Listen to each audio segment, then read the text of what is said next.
G'day legends, welcome to G'day Bitcoin. 61,058k in play. We have seen a little bit of blood in the streets.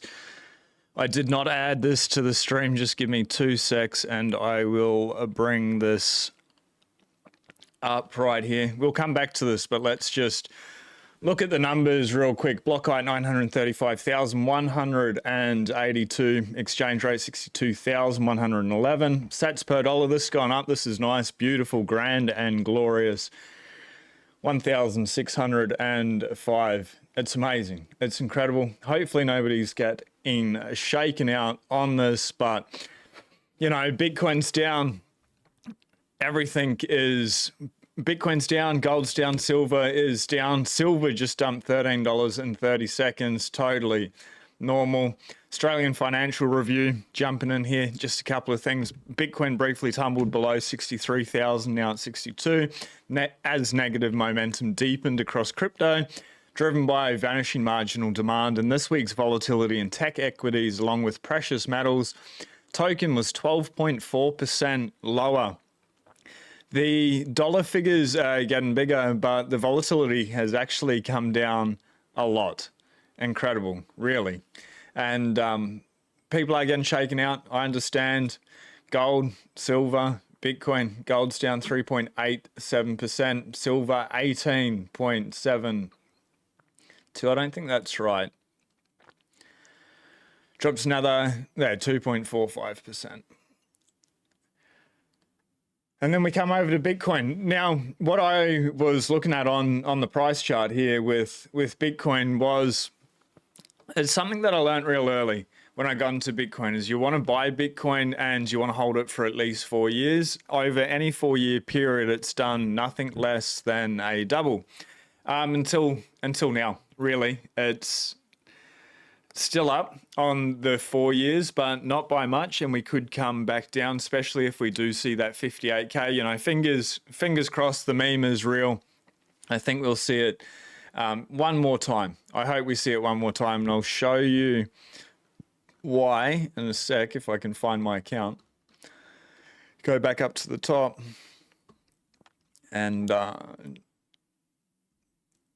here we go. This is the tweet that I was looking for. Here we go. So I posted this November last year, after we had the all-time high. Our prediction, we see 58k USD one last time in Bitcoin. Don't know when, but life is a meme. We're coming into that meme. I think 58k is going to symbolize very close to the bottom, if not the bottom. That's my prediction. And I'm sticking with it. Even if we come down a little bit more, I don't think we'd go below 44,000.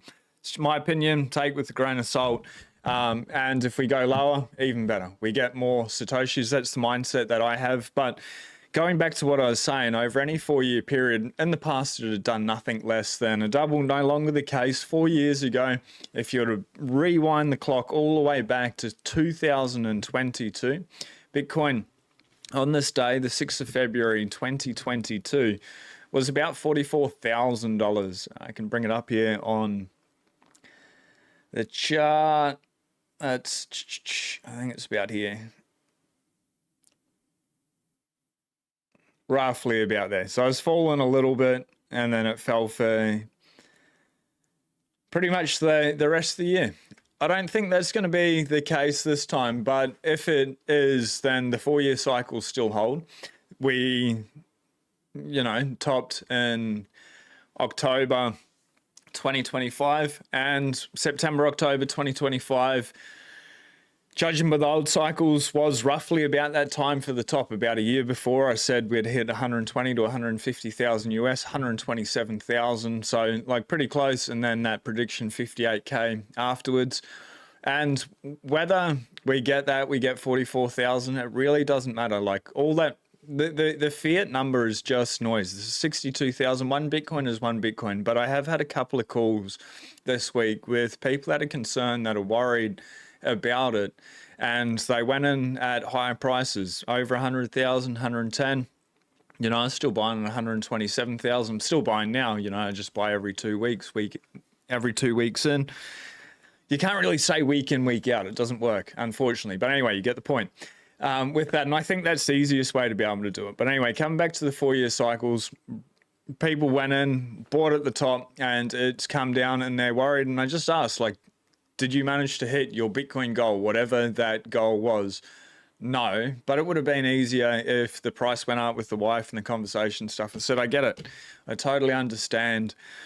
But the way that I approach the conversation with my wife is now as well as, darling, I'm going to buy Bitcoin, and the moment I buy it, it's going to drop. Are you okay with that? Yes, and prefer it to go up. I wouldn't, but anyway, she would. You okay? Yeah, go ahead. Go do it. No drama. It drops inevitably and you feel very happy. We are back up to 63,000. I think the last that I saw was 61,444 this morning. Roughly. On yeah, here we go. 60,000 was the low. 60,255 just here in this corner. But it's always going to happen. Bitcoin is always going to crash. It's always going to come down. And there are these opportunities to be able to get to that goal. And, you know, if you haven't gotten to 1 Bitcoin yet, you don't want the price to pump. I don't really actually care if you're close to retirement or not. Say retirement's more than 5 years away. If you haven't gotten to 1 Bitcoin, you've got the next little bit for however long to get as much as possible into self-custody. And another prediction, I think this is really going to play out, and I think it's going to accelerate.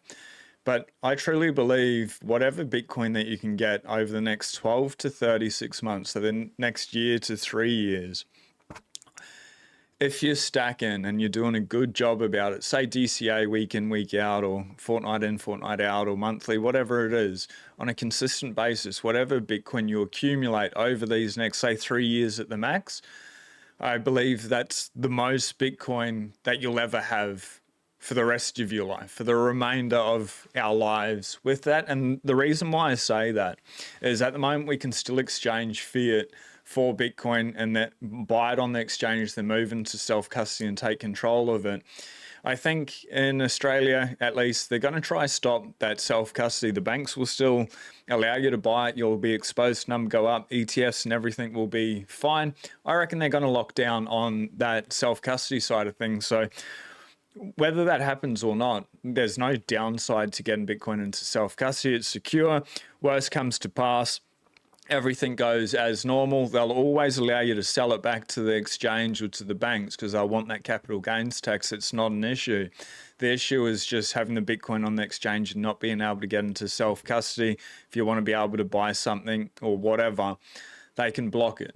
They have control of it. So that's what I think is going to come, because they keep accelerating central bank digital currencies and CBDCs with AI and everything that's going on. And I think the shock that we're going to see over the next 3 to 5 years in the job market, and Australia is maybe a little bit behind the US and stuff with AI adoption, which is a good thing for people still employed. But whatever that time period is, 3, 5, 7 years, a lot of mass unemployment is going to happen, even more so than what we're seeing now. And then it's universal basic income, but that UBI, the universal basic income, will be linked to the central bank digital currencies. That's how it'll be paid out, free money. And that's how they're going to implement this, I reckon, to get the adoption for it. But it's also going to be tied to your digital ID. So every video that you make, every post on X, every Medium article, whatever it is, any content that you put out there in the digital form will be linked to your physical form, your ID, your persona. And then you want to go do something, hop on a train or a plane, access denied, you said something that the uni party doesn't like, you're not allowed to. You want to eat some steak? No, you had too much steak this week. Bug food only. Whereas if you're holding Bitcoin, it's a peer-to-peer currency when it's held in self-custody. It's very easy. You can, obviously, like, it takes conversations and you need to work within your local community, local businesses and stuff. Spend a bit of time to orange pill them so they accept Bitcoin. But, you know, cafes, clothing stores, food, fuel, cigars, flying, like there's not really much that I haven't been able to pay for in Bitcoin. Yes, it's a little bit of work and it takes a little bit of time and relationship building and stuff. But by building out those communities, if the worst is to happen, you've got a valid medium of exchange. If the worst doesn't happen, it doesn't matter. It's still number go up technology over time. But coming back to this 4 years and doing nothing less than a double, this hasn't played out. Now, that thesis is broken. I wonder if we go over 5 years, it's probably going to look even worse. I think we're up a little bit higher. No, we're about the same price 5 years ago, roughly 40,000, Jan 10th. Yeah, I'm not going to be able to nail that any closer. Jan 3, 32,000. That's over 5 years, we've nearly doubled, which is pretty cool. Obviously, there's, the ups and the downs, but I'm just talking about where we are to where we are. And I guess the biggest mindset is we're still young. We still have, I can't say that. I'm still young, so I'm biased. I guess it's still got time, but if anyone's got more than 5 years, I think you only need to wait 3 to be labeled as those lucky people. And just talking about luck, is so many people say, oh, you got lucky in Bitcoin because you bought it at 3,000 and 6,000, whatever it was, whatever the price, 30,000, 20,000, buying it here at 63,000 when Bitcoin's 200,000, when it's 300,000, 400, 500,000, $1 million. When Bitcoin's $1 million, people are going to say, you got so lucky. And they're going to think that's unfair that you got so lucky. But I understand if you're new, especially if you're new, how freaking scary this is. It's dropped off a freaking cliff lately, short term. There's panic, there's anxiety. Whether it's your spouse, your husband or your wife coming at you and being like, what the fuck have you done with all our savings? Are you fucking off your head? What is going on? I thought this was number go up technology and it's what, 50% off from its all-time high? Well, this is fucking madness. Sell it all, cut the losses, all the fear, uncertainty and doubt that you have to feel, that you have to go through. And they want to call that luck. Fuck, if they want to say that's like taking it in our stride. Yeah, we got fucking lucky. We were paying attention. We were reading the books like The Big Print by Lawrence Lepard, Parallel by Brian D. Mint. We weren't going out. We weren't leveraging Bitcoin. We weren't trying to loan against our Bitcoin, getting margin called. We weren't leaving it in the ETF. Maybe there's a 6102 style event down the track. Maybe there's not. But we've taken control. We held our keys. We did the right things. We put in the proof of work. We got lucky. Yeah, sure.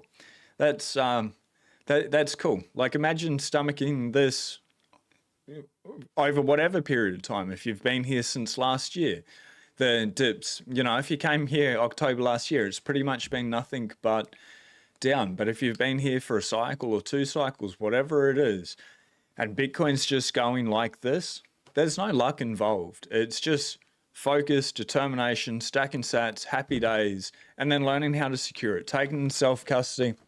I think the best way to be able to, that's the jig, like the best way to be able to store those 12 or 24 words, and don't use 12.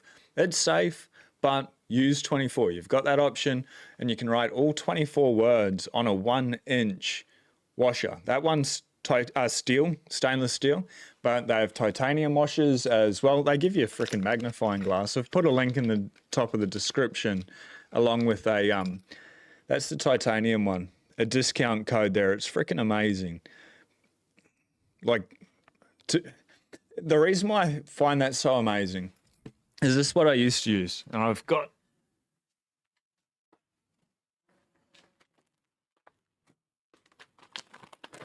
an old one here that's new because I haven't opened it because I don't use these things anymore. But it's what I used to use. And that's all right. That's titanium plate. There's actually 2, one side's stainless steel, the other side's titanium. Like there's 2 plates screwed together at the moment. But look how big it is compared to like just the washer. Super easy to hide, super easy to lose. And they give you a nylon washer as well if you need to get through like with the border pass. The good thing about this is the jig's a little bit more expensive as a one-off cost, but the washers are like 5 or 10 cents, where these plates were costing me $93 for that. Maybe a little bit of a rip-off, but I wanted titanium plates, and with quick shipping, that is, I have found them as cheap as $63. Pay for that once, do it, stamp out as many as you want, hot wallets, cold wallets, and then all I'm saying is just get your Bitcoin off paper on stainless steel or titanium minimum, but then you can give it to friends and family as well. It's not just a one and done. It's sort of like a community thing. And that's really all you need to do. Relax. As long as your Bitcoin's not on the exchange and your Bitcoin's going up this week more so than any other time, I don't know. Don't worry about it. I want to come on here. I know a couple of people will be freaking out. I'm fucking so excited. I want 58K so badly. I just want 58K for one more time. The meme will be real. If we go even lower to that, I see 44,000 is sort of the bottom. That's going back 4 years. And that's just my vibe. That's what I'm going for. If we go even lower, Andrew Tate's talking about $27,000. Maybe it happens. That'd fucking make my day as well. And I wanted to share that because whether it's up, down, or sideways, there's blood in the streets. The red button, the big, beautiful buy button is here. It's amazing. It's grand. It's glorious. I brainwashed myself. It took a long time, but to love the pain, to love the fear, to love the red days. And, you know, Warren Buffett, one of the greatest investors of all time, he didn't like Bitcoin. And that's fine. But he said, be greedy when others are fearful and fearful when others are greedy.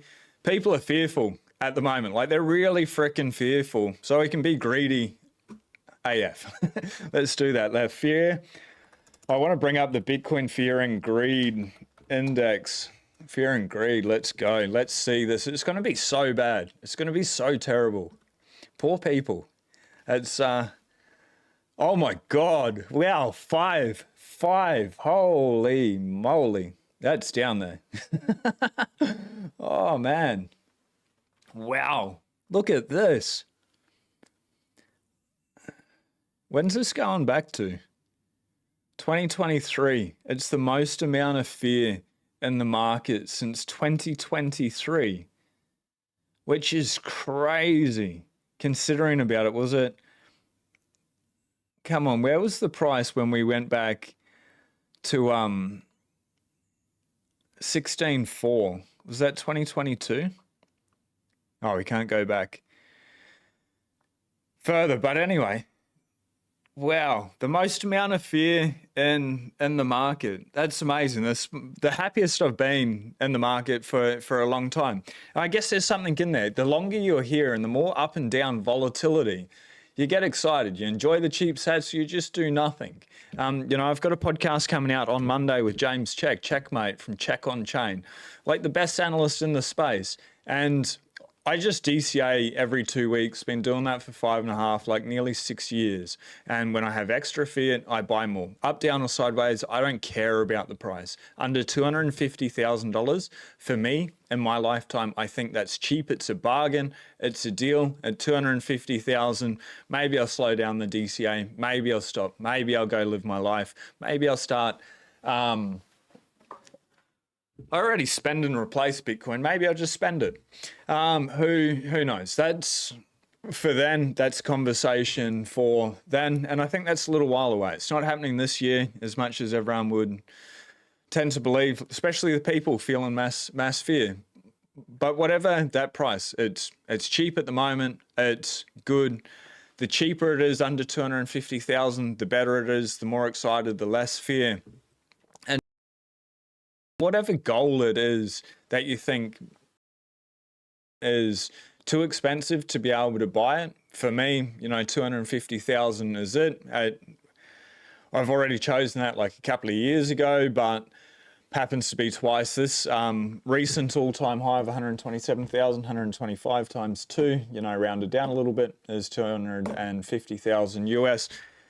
But realistically, while we can still sell fiat, it's all gravy, baby, and it's the amount of satoshis. It's a finite asset, it's a fixed asset, it's the best form of money that's ever been engineered, made in human history. People are like, nah, that's not true. It's too volatile or what? Well, fucking gold's volatile, silver's volatile at the moment. Everything is volatile and the market's a little bit irrational. And Bitcoin, unfortunately, its biggest downside is it takes time. It takes proof of work to be able to understand. Most people don't read the books. Most people won't watch the podcast. They won't engage with the community, go to a Bitcoin meetup or a Bitcoin conference. It's just not going to happen straight away. So it's going to take a lot of time for them seeing like a news article here and there, something on the news. Maybe their friend will talk about it. Maybe they'll read a page of a book. They'll come back in a couple of years, but eventually they'll start to get that. Society's going to wake up. There will be those people thinking critically that do that proof of work. And then you sort of have the 100-month monkey effect. Once 100 monkeys on one island understand something can do it, then frickin' every monkey on every other island can do it. Fascinating studies that have been done. That's the way that I see it playing out. It is starting to go up a little bit, which sort of sucks. And, you know, if you're feeling fear, do whatever you can to brainwash yourself to be able to do it. What I did for about 2 years when I first came into the space, and, you know, for sort of the first 18 months, I was in crypto at that stage as well. But I write down Bitcoin, all my shit coins that I've held, how much of per token. So like say like 1 Bitcoin or 0.1 Bitcoin or whatever, I won't name the shit coins that I was holding, but I'd write like whatever it was, like one of each coin or 100 of each coin, whatever it was. And then the fiat dollars, compared to Bitcoin, and then for the exchange rate, like up or down, like what had changed in the last day, in the last month, sometimes I do, but definitely the last day, every day. And then all I did is when there's like blood in the streets like this, or it's like red, I just keep flicking back to be able to see if there was a time when they were higher, but then they dropped and they'd gone back up again. I was like, oh yes, it didn't take very long to start to see these patterns. And then I just kept doing that over and over. And every time I felt a little bit of fear or anxiety, I would look at it, I'd be like, oh, okay, this is all right. And then I started buying like extra or specifically on the red days. And now it's just the big, beautiful red buy button. I love it. It's amazing. It's incredible. It's going the wrong way. But anyway, you know, it'll make some people happy. It's great, and I freaking don't care. 64, 58, whatever. It's absolutely amazing. But hang in there. Don't get shaken out. Make your own luck. Be a legend. Be a living legend and enjoy this. It's short-term pain, long-term gain, especially if you're not retiring for the next 5 years. Just sweet. All gravy, baby. Obviously not financial advice, but I guess the biggest advice or the biggest endorsement, if your Bitcoin's still on the exchange, it's in the ETF, please get it off. Get it off into self-custody. Make sure you hold your own keys. The hardware wallet's air-gapped, open source, is Bitcoin only. Something like a ledger is absolutely fucking terrible, in my opinion. Something like a foundation device is similar in ease of use as a ledger, is where I was going. But it's better. It's Bitcoin only. It's open source. It's incredible. Company hasn't been hacked like Ledger has many times, spewing all the user data. Cold card for the advanced users. If you need any help with any of this, Tony and the team at the Bitcoin Way are literally the best in the world. They're cybersecurity IT experts. Tony used to work for Steve Jobs. Like very, very smart, and they've come in with Bitcoin and they can teach you how to do it 0 to hero. The first 30 minutes is free. They're amazing. Everyone, all my friends, family that have gone, spoken to them, the community, the ladies and gentlemen out there, you may even see a couple of comments below for people that are just saying, this is absolutely amazing. Wish I did it sooner. It was incredible. First 30 minutes, it's complimentary. I'd highly recommend talking to them and just see if you need their help, their services. They can help with de-Googled phones, getting a second passport, really locking everything in a little home miner to it. They can do it all. They're amazing. And if their service, if you're already ahead, they'll say, it's all good. There's nothing that you need to do. You're sweet. They also have a free quiz on their website, which is well worth doing. It takes about 3 minutes.